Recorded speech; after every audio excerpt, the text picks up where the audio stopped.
Salut tout le monde, j'espère que vous allez bien, bienvenue sur ce nouveau guide autour de l'IA. Aujourd'hui on va voir ensemble les 5 méthodes que j'utilise pour trouver les derniers plugins ChatGPT et les dernières combinaisons puissantes. Donc on est bon pour l'introduction, n'hésitez pas à vous abonner si vous souhaitez plus de guides autour de l'IA et ChatGPT. On est parti pour la première question importante. Pourquoi prendre le temps de rechercher les meilleurs plugins ChatGPT? Il y a deux raisons à ça. La première, c'est qu'il faut voir les plugins comme un gain de temps sur vos process et donc automatiquement un gain d'argent. Si vous avez un process que vous faites quotidiennement, l'automatiser avec un ou plusieurs plugins peut être automatiquement très intéressant. Et deuxième raison, c'est un exemple plus concret, si vous avez besoin de récupérer de la data sur un ou plusieurs sites web, déléguer une partie des recherches à ChatGPT est une très bonne idée. Vous lancez le process ChatGPT, vous faites quelque chose d'autre en même temps, vous revenez et une partie du job sera ok. Donc on est bon pour la partie pourquoi rechercher le bon plugin pour le bon process. Maintenant, une dernière question qui se pose et que vous devriez logiquement vous poser, pourquoi se limiter à la recherche de plugins classiques peut être contre-productif? Donc quand je parle de recherche de plugins classiques, je veux parler de la barre de recherche qu'on a directement sur ChatGPT.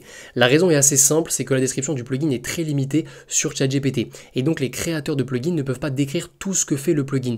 Donc si vous recherchez par exemple l'ensemble des plugins qui parlent d'automatisation, vous allez avoir 2 ou 3 résultats maximum.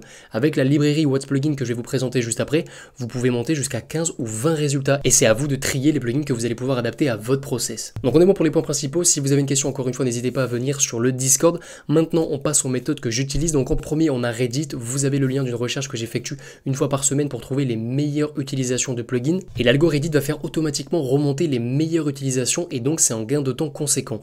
Vous pouvez jouer également sur le tri par date pour avoir du contenu encore plus récent et mon dernier conseil, je vous recommande de vous créer un compte Reddit et de rejoindre des communautés autour de ChatGPT, vous aurez encore plus de valeur et d'astuces. Ok, donc deuxième méthode, on a YouTube, c'est très basique comme méthode, je vous l'accorde, mais si vous jouez également sur le tri par date, vous avez du contenu récent et des plugins nouveaux. Je ne l'ai pas précisé dans l'intro, mais le monde des plugins ChatGPT bouge énormément. Chaque semaine, vous avez de nouveaux plugins et de nouvelles combinaisons qui sont automatiquement possibles. Donc plus la vidéo YouTube est récente, plus la vidéo parlera de nouveaux plugins et donc automatiquement de nouvelles combinaisons. Donc on est bon pour YouTube, on arrive à mes deux méthodes préférées, des librairies externes maintenues par la communauté.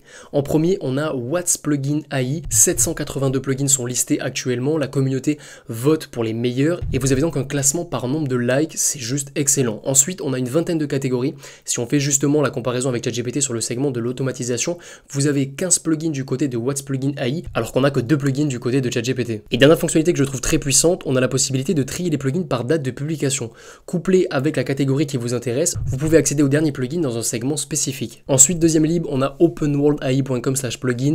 Alors il y a moins de fonctionnalités que What's Plugin, mais j'apprécie pas mal leur système de catégories, donc je check de temps en temps. Donc on est bon au niveau des librairies, malheureusement aucune librairie en français. Si vous êtes dev et motivé, n'hésitez pas à coder ça, c'est assez simple et plutôt rapide. Et ensuite, dernière méthode que j'utilise avant la méthode bonus, Twitter, c'est encore une fois une méthode très connue. Si vous jouez avec la recherche Twitter, vous pouvez trouver des plugins et des combinaisons dans les catégories que vous souhaitez et regardez ne serait-ce que ce tweet, vous pouvez très sûrement automatiser un process. Alors la méthode bonus, vous pouvez demander à Bing AI ou à ChatGPT quelles sont les meilleures combinaisons de plugins ou quels sont les meilleurs plugins actuellement. Vous branchez par exemple le plugin Browser OP sur ChatGPT et vous envoyez le prompt suivant, donne-moi la liste des 10 meilleurs plugins ChatGPT pour améliorer ma productivité et Browser OP va faire jusqu'à, il me semble, 12 recherches sur internet pour vous trouver les meilleurs plugins ChatGPT. Donc on arrive à la fin de cette vidéo, j'espère qu'elle vous aura plu. N'hésitez pas à partager vos process de recherche de plugins en commentaire. J'espère que je vous ai appris un maximum de process de recherche de plugins. N'hésitez pas à liker la vidéo si vous souhaitez d'autres vidéos de ce style. Je vous dis à très bientôt. Ciao ciao.